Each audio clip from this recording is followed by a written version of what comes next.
বন্ধুরা, ধাঁধাটিতে আপনারা দুটি মেয়েকে নদীর ধারে বেঞ্চের ওপরে বসে থাকতে দেখতে পাচ্ছেন। মেয়ে দুটির মধ্যে একটি মেয়ের আগামী কিছুক্ষণের মধ্যে মৃত্যু হতে পারে। এবার এখানে আপনাকে আপনার ডিজিটাল বুদ্ধি খাটিয়ে বলতে হবে এ ও বি এর মধ্যে কোন মেয়েটির আগামী কিছুক্ষণের মধ্যে মৃত্যু হতে পারে। আর তার জন্য আপনারা সময় পাবেন 5 সেকেন্ড। আপনার সময় শুরু হচ্ছে এখন।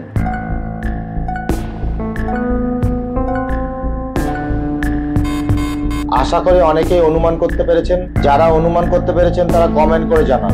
বাকিরা ধাঁধাটিকে শেষ পর্যন্ত দেখুন। আমাদের চ্যানেলটি সাবস্ক্রাইব করে আমাদের সঙ্গে থাকুন। ভালো করে লক্ষ্য করে দেখুন, বিয়ের আগামী কিছুক্ষণের মধ্যে মৃত্যু হতে পারে, কারণ তার পায়ের কাছে ঘাসের আড়ালে একটি সাপ ফনা তুলে রয়েছে। এবার এই ওষুধের বাক্সটি থেকে এই ওষুধের কৌটাটিকে বার করে নিলাম। তারপরে বাক্সগুলি ঘুরতে লাগলো। এখন আপনার কাজ হলো বাক্সগুলির ওপরে নজর রাখা, যেমন এই ডক্টরটি রেখেছেন।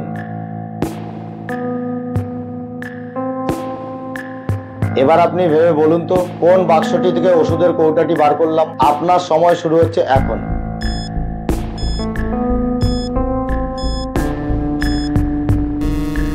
আশা করি অনেকেই বুঝতে পেরে গেছেন। যারা বুঝতে পেরেছেন তারা কমেন্ট করে জানান। বাকিরা ধাঁধাটিকে শেষ পর্যন্ত দেখুন। আমাদের চ্যানেলটি সাবস্ক্রাইব করে আমাদের সঙ্গে থাকুন। ধাঁধাটিকে শুরু থেকে চালিয়ে ভালো করে লক্ষ্য করে দেখুন কোন বাক্সটি থেকে ওষুধের কৌটাটি বার করলাম। বুঝতে পারলে কমেন্ট করে জানান।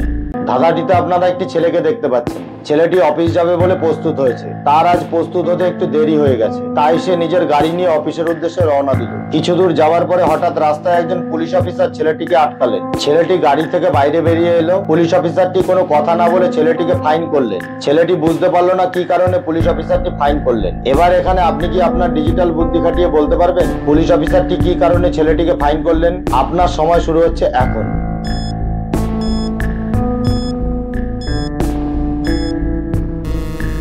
আশা করি অনেকেই অনুমান করতে পেরেছেন। যারা অনুমান করতে পেরেছেন তারা কমেন্ট করে জানান। বাকিরা ধাঁধাটিকে শেষ পর্যন্ত দেখুন। আমাদের চ্যানেলটি সাবস্ক্রাইব করে আমাদের সঙ্গে থাকুন। ভালো করে লক্ষ্য করে দেখুন, ছেলেটি রং সাইড দিয়ে অর্থাৎ রাস্তার ডান দিক দিয়ে গাড়ি চালাচ্ছিল।